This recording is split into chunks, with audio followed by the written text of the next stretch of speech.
ఓం నమ శివాయ. మనం శివానందలహరిలో శివమహాపురాణంలో ఆనంద తాండవమూర్తి గురించి తెలుసుకుంటున్నాం. ఆయన కుడి చేతిలో ఢమరకాన్ని, ఇంకొక చేతిలో కుడివైపు త్రిశూలాన్ని, ఎడం చేతిలో జింకని, అగ్నిహోత్రాన్ని, ఎడంవైపు కాలి కింద ఒక రాక్షసుణ్ణి, అతడు బాల రాక్షస రూపంలో ఉండడం, నవ్వుతూ ఉండడం అటువంటివి పట్టుకుని ఉంటాడు అని తెలుసుకున్నాం. అయితే తత్వ పరిశీలనం చేసి చెప్పగలిగిన శంకరుడు మళ్ళీ శంకరాచార్యులుగా వచ్చాడు కదండి. శంకరాచార్యుల వారు సాక్షాత్తు పరమేశ్వరుడే. గురువు రూపంలో అదే శంకరుడు మళ్ళీ వచ్చాడు. ఎందుకు వాటిని పట్టుకున్నాడో అప్పుడు శంకరాచార్యుల వారు శివానందలహరిలో చెప్పారు. కరలగ్న మృగ కరీంద్రో భంగో ఘనసార్ధూల విఖండనోస్త జంతు గిరిశో విశదాకృతిశ్చ చేతః కుహరే పంచముఖోస్తి మేకుతో బీహి అని ఒక శ్లోకాన్ని రచించేశారు. శివానందలహరిలో 44వ శ్లోకం అది. కరలగ్న మృగ, చేతితో పట్టుకున్న మృగము ఉన్నవాడు, ఈ మృగము చంచలమై ఉంటుంది అని చెప్పారు ఆయన. అంటే లేడి చూడండి, ఇలా పరిగెడుతుంది, ఆగుతుంది, చూస్తూ ఉంటుంది, మళ్ళీ పరిగెడుతూ ఉంటుంది. దానిని భీతహరిణ అంటారు. అంటే భయంతో అలా పరుగులు తీస్తూ ఉంటుంది, ఆగుతూ ఉంటుంది. అది ఎప్పుడూ చంచలత్వంతో ఉంటుంది, అంతేగాని అది ఎప్పుడూ ఒకచోట స్థిరంగా నిలబడి ఉండదు. జింకను వేటాడేటప్పుడు సింహానికి ఒక లక్షణం ఉంటుంది. సింహం జింకని చంపేటప్పుడు హీన ప్రవృత్తితో చంపదు. సింహం చంపితే సింహంలాగే చంపుతుంది. పరిగెడుతున్న లేడి మీదకి 2 ముందు కాళ్ళు పైకెత్తి దాని కడుపు కింద వరకు పంజాలో గోళ్ళు విప్పి పట్టుకునేటప్పటికీ మీద సింహం పడిందని తెలియగానే లేడి చచ్చిపోతుంది. అప్పుడు సింహం దానిని తన నోట కరుచుకుని చేత్తో ఎత్తినట్టుగా పట్టుకుని తన గుహలోకి ఈడ్చుకుపోతుంది. ఈశ్వర, మీరొక సింహమై మృగాన్ని పట్టి ఉన్నారు. కరీంద్ర బంఘో అంటే సింహం ఏనుగుని ఎలా చంపుతుందో అలా మీరు ఒక ఏనుగుని చంపారు. ఘనసార్ధూల విఖండనోస్త జంతు, ఒక పెద్ద పులిని సింహం ఎలా చంపుతుందో అలా చంపి మీరు దాని తోలు తీసి కట్టుకున్నారు. గిరిశో విశదాకృతిశ్చ చేతః, సింహం కొండ గుహలో ఉంటుంది, మీరు హిమాలయ పర్వతాల మీద గుహలో ఉంటారు. కుహరే పంచముఖోస్తిమే కుతోభీహి, ఈ గుహ ఎక్కడ ఉందో శంకరాచార్యుల వారు మార్చేశారు. ఋషులు ప్రయోగించిన శివుడు ఎందుకు పట్టుకున్నాడో ఇక్కడ రహస్యం చెబుతున్నాడు. చంచలమైన మృగం చంచలత్వం ఎప్పుడు మానేసింది? శివుని చూపుల వెంట తాను చూడడం వచ్చినప్పుడు ఇంకా తాను కదలడం మానేసింది, అంతే కదండి. శివుడి కేసు కూడా చూసింది ఆ జింక. చూసి అంత చక్కటి కన్నులతోటి చూస్తున్నాడు ఈయన, ఎంత దయా హృదయంతో చూస్తున్నాడో అని తను కదలడం మానేసి ఆయన వంకే చూస్తూ కూర్చుంది. చక్కగా ఆయన చేతిలో తనకు 4 కాళ్ళు ఉండిపోతే అలా చూస్తూ శంకరుని కన్నుల వంక చూడడం నేర్చుకుంది. అలాగే మన మనస్సు అనబడే చంచలమైన మృగం కూడా అటూ ఇటూ తిరగడం ఎప్పుడు మానేస్తుందో తెలుసా అండి?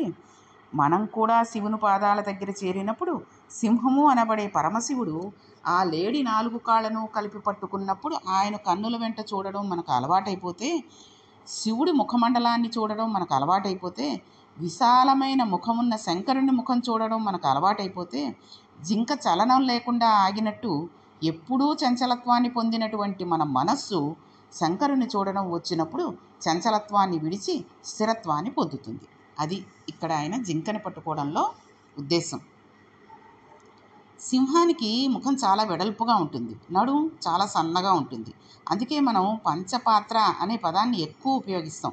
సంధ్యావందనం చేసుకునేటప్పుడు పంచపాత్రను ఉపయోగిస్తాం. పంచపాత్ర అనేది పైన వెడల్పుగా ఉంటుంది, మధ్యలో అది పట్టుకోవడానికి వీలుగా సన్నగా ఉంటుంది. పంచపాత్ర అంటే తెలుసు కదండి, మనం ఆచమనం చేసేటప్పుడు వాడేది. ఇప్పుడు మనం ఆయనను పట్టుకోవడానికి వచ్చి నిలబడి ఒక్కసారి చూస్తే ఆయనే మనల్ని తన చేతులతో పట్టుకుంటాడు. ఇంకా మనం ఆయనను చూస్తూ ఉండిపోతాం, అంతే. చూపుల ఆనందాన్ని పొందుతూ ఆనంద తాండవమూర్తిలో ఒక మృగం కలిసిపోయింది అంటే, మృగం అంటే మన మనస్సు కలిసిపోయింది. మనం కూడా మృగం పరిగెత్తినట్టు ఆయన వైపుకు పరిగెత్తాలి. ఆయన వైపుకి మన మనస్సుని పరిగెత్తించి ఆయన పాదాలను పట్టుకునే ప్రయత్నం మనం చేస్తే, ఒక తుమ్మి పువ్వు వేస్తే, ఒక బిలవదళం వేస్తే, ఒక జిల్లేడు పువ్వు వేస్తే, ఒక శివాష్టోత్తరం చెబితే, ఒక శరణాగతి చేస్తే ఆయన మనల్ని పట్టుకుంటాడు. అప్పుడు ఆయన చూపులతో మన చూపులు కలిసి అలా ఉండిపోతాం. కాబట్టి ఈశ్వర, మాకు బోధన చేస్తున్నావు, అందుకు ఆనాటి నుండి ఈనాటి వరకు మృగాన్ని పట్టుకున్నావు. మరి అటువంటి వాడివి కరీంద్ర బంఘో, ఏనుగును మాత్రం చంపేశావు. ఏనుగును చంపి దాని తోలు తీసుకువచ్చి ఒంటికి కట్టుకున్నావు. ఎందుకు అంటే ఈశ్వర, ఏనుగు అనబడేది ఎప్పుడూ అజ్ఞానానికి ఊర్ధ్వముఖ చలనం చేయకుండా సంసారానికి అంటుపెట్టుకుని ఉండే మోహ లక్షణానికి ప్రతీక. ఏనుగు ఎక్కువ ఎత్తుకు ఎగరలేదు. ఎందుకని? దాని ఒంటి బరువే దానికి కారణం. అలా మనం ఎందుకు ఊర్ధ్వముఖ చలనం చేయలేము అంటే, మన సంసారం నందు లగ్నమైపోవడం వలన, అజ్ఞానంలో మగ్నులైపోవడం, మోహమునందు మగ్నులైపోవడమే దీనికి కారణం. అంటే ఏనుగు ఎంత బరువు ఉంటుందో అంత బరువుతో సమానమైన అజ్ఞానంలోకి, మనం సంసారం అనే కూపంలోకి కూరుకుపోయి ఉన్నాం అన్నమాట. అందులోంచి బయటికి రావడానికి మన తరం కాదు. ఈ స్థితి నుండి ఈశ్వరుడు మాత్రమే మనల్ని పైకెత్తుతాడు. మోహాన్ని పటాపంచలు చేసి, చీల్చి చెండాడి, జ్ఞానం ఇచ్చి మనల్ని తనకు ఆభరణంగా మార్చుకుంటాడు. ఏనుగు తోలు తాను కట్టుకున్నాడు కాబట్టి ఈ స్థితిని మనకి ఇవ్వడానికి, చెప్పడానికి, ఈశ్వర మీరు ఏనుగు తోలు కట్టుకున్నారు. పైకి మునులు అభిచారిక హోమం చేసినా మాకు ఇవన్నీ నేర్పడానికి తండ్రి, ఇవన్నీ నీవు కట్టుకున్నావు. ఘనసార్ధూల వికండనోస్త జంతువు. మరి పెద్ద పులిని ఎందుకు చంపావు అంటే, దాని చర్మాన్ని కూడా వలిచేశాడు కదండి. భేదభావం అనే ఆ అజ్ఞానానికి ప్రధానమైనది ఏది ఉందో దానిని తొలగించడమే పులిని చంపడం. పులి అంటేనే క్రూరమైనది. సింహం అలా ఉండదు. పులి వేటాడడానికి, సింహం వేటాడడానికి చాలా తేడా ఉంటుందండి. పులి ఒక మృగాన్ని చంపి అక్కడ ఉంచి అది కుళ్ళిన తర్వాత కూడా దానిని పులి తింటుంది. కానీ సింహం అలా తినదు. చివరకు అన్నం లేక నీరసించిపోయినా ఏనుగు కుంభస్థలంలో మాంసం తినాలని ఆశపడుతుంది. కానీ గుంటనక్కను వేటాడి బతికేద్దామని సింహం అనుకోదు. సింహం సింహమే. అన్నీ తనదైన మృగరాజు సింహం. ఈశ్వర మీరు సింహం. పులి అంటేనే భేదభావం. క్రౌర్యానికి కారణం భేదంలోంచి వచ్చింది. వాడు వేరు, తాను వేరు. కామానికి అక్కా చెల్లెలు క్రోధం. ఏదో రకంగా కోపం, భేదం, శత్రుత్వం, వైషమ్యం, ద్వేషించుట ఇవి మనుషుల్లో వచ్చి తీరుతాయి కదండి. చూడండి, కామము అంటే కోరిక, క్రోధము అంటే కోపం. కోరిక ఎప్పుడు తీరదో అప్పుడు కోపం వస్తూ ఉంటుంది. అందుకే అవి రెండు అక్కా చెల్లెళ్ళు. కామానికి, క్రోధానికి చాలా దగ్గర సంబంధం ఉంటుంది. అవి సొంత అక్క చెల్లెళ్ళలాగా ఉంటాయన్నమాట. అందుకనే కామానికి అక్క చెల్లెళ్ళు క్రోధాలు. అందుకనే ఏదో రకంగా కోపము, భేదము, శత్రుత్వము, వైషమ్యము, ద్వేషించుట అనేవి మనుషుల్లో వచ్చి చేరిపోతూ ఉంటాయి. అంతా ఒక్కటే అన్నవాడు, అంతా ఆ పరమాత్మే అన్నవాడు మనం ఎవరినీ భేదభావంతో చూడరు. మనల్ని ఎవరినీ భేదభావంతో చూడనివాడు బ్రహ్మజ్ఞాని. అన్నీ వాడే ఉన్నాడు అనే పరమాత్మ సత్యాన్ని చెప్పడం, దాని తోలు తీసి ఊడదేసి తాను కట్టుకోవడం.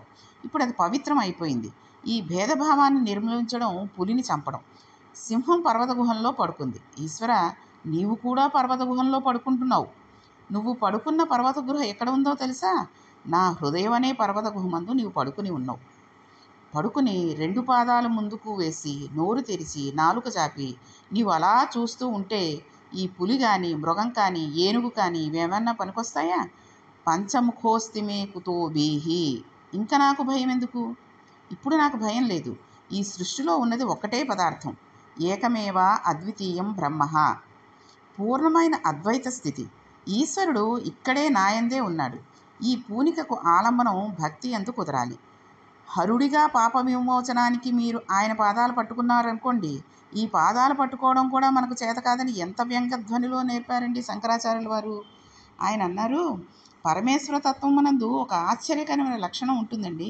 మనం తెలిసి పట్టుకున్నా, తెలియక పట్టుకున్నా ఈశ్వరుడు ఎప్పుడూ మనకి ఏది నశించిందో దాన్ని ఇచ్చే ప్రయత్నమే చేస్తాడు. మనం ఒక అష్టోత్తరాన్ని తెలుసో తెలియకో నామం పలికితే ఫలితం ఇస్తాడు. పలకడానికి మనకి ఈశ్వరుడు నోరు ఇచ్చాడు. పలకనని మనం భీష్మించి కూర్చుంటే మన చేత పలికించడు. పలకడం మన బాధ్యత. మనం పలకకుండా కూర్చుంటే పతనం ఎవరిది? మనదే. అప్పుడు ఈశ్వరుడిచ్చిన నోరు దుర్వినియోగం అయిపోతుంది. మనం పలకకపోతే ఈశ్వరుడికి ఏమీ బాధ లేదండి. పాడైపోయేదంతా మనమే. మనం వ్యంగ్యంతో చేసినా, వెటకారంతో చేసినా ఈశ్వరుని దగ్గరికి వెళ్ళినప్పుడు మాత్రం పోనీలే, ఇలాగైనా నా మాట పలికాడు, నా పేరు తలిచాడు అని ఆయన మనల్ని తనలోకి చేర్చుకునే ప్రయత్నం చేస్తాడు. ఆయన ఎంత దయాళువో చూడండి. మహానుభావుడు శంకరాచార్య వారు శంకరుని వెటకారంతో కూడిన నిందాస్తుతిని కూడా చేశారండి. శివానంద లహరిలో 87వ శ్లోకం చూడండి. అసనంగరళం ఫణీకలాపో వసనం చర్మ చ వాహనం మహోక్షః మమ దాస్యసి కింకిమస్తి శంభో తవ పాదాంబుజ భక్తిమేవ దేహి. ఒక నాటకీయ సన్నివేశాన్ని సృష్టించడంలో శంకరాచార్యుల వారికి ఆయనే సాటి. ఆయన ఎటువంటి సృష్టి చేశారంటే, ఒకనాడు ఆయన శంకర దర్శనానికి వెళ్ళాడు. ఇప్పుడు శంకరుడు శంకరాచార్యుల వారి తండ్రి కొడుకులు, అంతే కదండి. శంకరుడు ముందు పుట్టాడు, శంకరాచార్యుల వారి అవతారంగా మళ్ళీ పుట్టాడు. అంటే ఆయన పెద్ద ఆయన చిన్నవాడు కాబట్టి తండ్రి కొడుకులు. ఈయన తండ్రికి ప్రణిపాతం చేసి నమస్కారం చేసి అలా కింద కూర్చున్నారు. అప్పుడు శంకరుడు అన్నాడు, బిడ్డడా, నువ్వు చాలా కష్టపడి వచ్చావు, నీకేం కావాలి, ఏదైనా తాగుతావా అని అడిగాడు. దానికి శంకరాచార్యులు వారు అన్నారు, స్వామి, మీరు హలాహలం తాగుతూ ఉంటారు, దానిని మేమెక్కడ తాగగలం అన్నాడు. శంకరుడు నవ్వి, పోనీలే, నీవు చాలా గొప్పవాడివి, సమర్థుడివి, ప్రస్థానత్రయానికి భాష్యం ఇచ్చావు కదా, అవైదిక మత ఖండనం చేసి శృతి ప్రమాణాన్ని నిలబెట్టావు కదా, నేను మెచ్చి నీ మెడలో ఒక హారం వేస్తాను అన్నాడు. దానికి శంకరాచార్యులు వారు అన్నారు, స్వామి, అది అసలొద్దు, ఎందుకంటే మీ మెడలో పాములు ఉంటాయి, ఒకటి తీసి నా మెడలో వేస్తారు, ఎందుకు వచ్చింది మహాప్రభో, నాకు వద్దు అన్నాడు. దానికి శంకరుడు, పోనీలేవయ్యా, భారతదేశం అంతా 3 మార్లు ఆసేతు హిమాచల పర్యంతరం పాదాచారివై సత్యదండం పట్టుకుని పర్యటించావు, ఎంతమందితోనో వాదించి వారిని ఓడించావు, చాలా కష్టపడ్డావు, ఇక నుంచి నీవు అలా తిరగనవసరం లేకుండా నీకు నేను ఒక వాహనం ఇద్దామనుకుంటున్నాను అన్నాడు.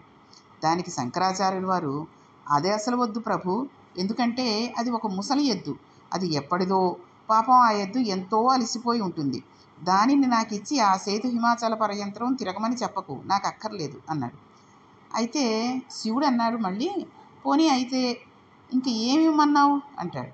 దానికి శంకరాచార్యుల వారు అన్నారు, నేను అడిగింది ఒక్కటి ఇవ్వు చాలు, అదేమిటో తెలుసా స్వామి, నీ పాదార విందాలయందు భక్తిని ఇవ్వు అన్నాడు.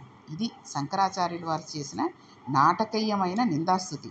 ఇలా అయినా కనీసం అంటే మిగిలినవేవి అర్థం కాకపోయినా శంకరాచార్యుల వారు శంకరునికి వంకపెట్టి మాట్లాడినా ఈ విషయం బాగా గుర్తుండిపోతే ప్రాసంగిక పుణ్యం అనే వారి ఖాతాలో వేసేసి వారు ఇంకా ఆయన నామం చెప్పేటట్టు వారిని అనుగ్రహించేస్తాడు. కాబట్టి హరా, మా పాపాలు తీయడం కోసం ఎంత కారుణ్యమూర్తివయ్యా, ఎంత సులభుడవయ్యా శంకర, అంతటి సులభుడవైన నీవు నా హృదయ గృహలో కూర్చుని నీవు నోరు తెరుచుకుని ఉండగా నాకు భయం ఎందుకు, నువ్వే నన్ను కాపాడుతూ ఉంటావు అన్నాడు శంకర భగవత్పాదులు గారు. చూసారండి ఎంత చక్కగా చెప్పారో శంకరాచార్యుల వారి ఈ నాటకీయ సన్నివేశంగా వేసినటువంటి వెటకారంతో కూడిన నిందాస్తుతి అయినప్పటికీ ఆయన ఎంత భక్తిగా చెప్పాడో చూడండి, ఎంత అర్థం ఉందో చూడండి ఇందులోనూ. కాబట్టి మనం కూడా భగవంతుడి దగ్గరికి వెళ్ళినప్పుడు ఇదే అడగాలి, ఏంటి, మనకి ఇది కావాలి అది కావాలి అనకుండా నీ పాదాలను పట్టుకునే, నీ పాదాలని చూస్తూ ఉండి ఆ పాదాల మీద పువ్వులా రాలిపోయేటటువంటి ఒక అదృష్టాన్ని ప్రసాదించు ప్రభో అని అడిగామనుకోండి, ఆయన చాలా పరమానందాన్ని పొందుతాడు. ఎందుకంటే పరమేశ్వరుడు చూడండి, బోళాశంకరుడు అంటారు, ఆయనకి కావలసినవి కూడా తుమ్మి పువ్వు, జిల్లేడు పువ్వు, తర్వాత ఇదేమిటిది కాసిన పాలు, మనకి బిల్వదళాలు, ఇవే కదండి. ఏవి కూడా ఖరీదుగా తెచ్చుకునేవి కాదు, ఖరీదు పెట్టి కొనుక్కుని తెచ్చుకునేవి కూడా కాదు. ఆయన ఇచ్చిన డబ్బులు మళ్ళీ ఆయనకి ఖర్చు పెట్టక్కర్లేదు.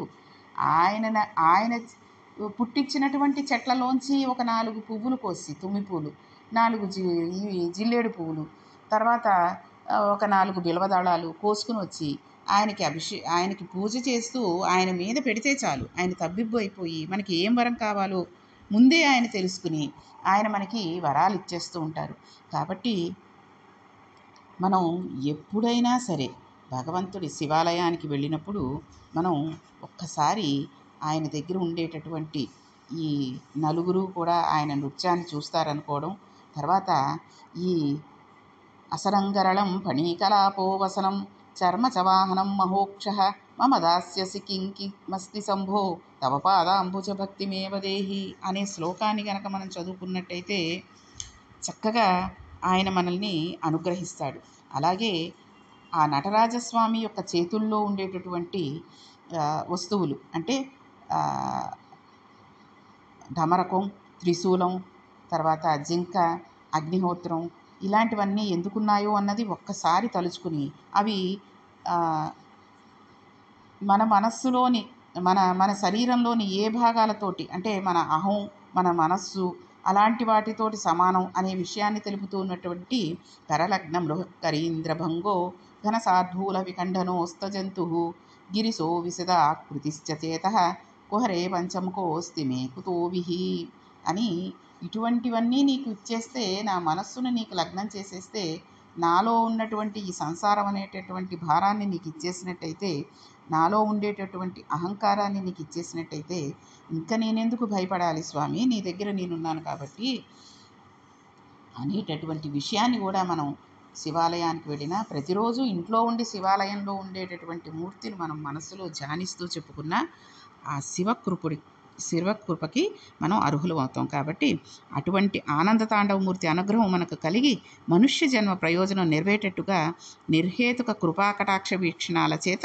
ఈశ్వరానుగ్రహం మన యందు ప్రసరింపబడాలని ఆ సర్వేశ్వరుని ప్రార్థన చేస్తూ ఈరోజు మనం నటరాజస్వామి లేదా ఆనంద తాండవమూర్తి యొక్క విషయం గురించి చెప్పుకున్నాం. కాబట్టి రేపు వినాయకుడి యొక్క చరిత్ర గురించి చెప్పుకుందాం. వినాయకుడి గురించి తెలియని వాళ్ళు అంటూ ఎవరు ఉండరు. కానీ శివమహాపురాణం అంతర్గతంగా మనం వినాయక చరిత్ర తెలుసుకుంటే చాలా మంచిది. అది కూడా చవితి రోజున మనం కనుక వినగలిగితే మహదదృష్టం. కాబట్టి రేపు మనం వినాయక చరిత్ర గురించి తెలుసుకుందాం. ఓం నమః పార్వతీపతియే హర హర మహాదేవ శంభో శంకర.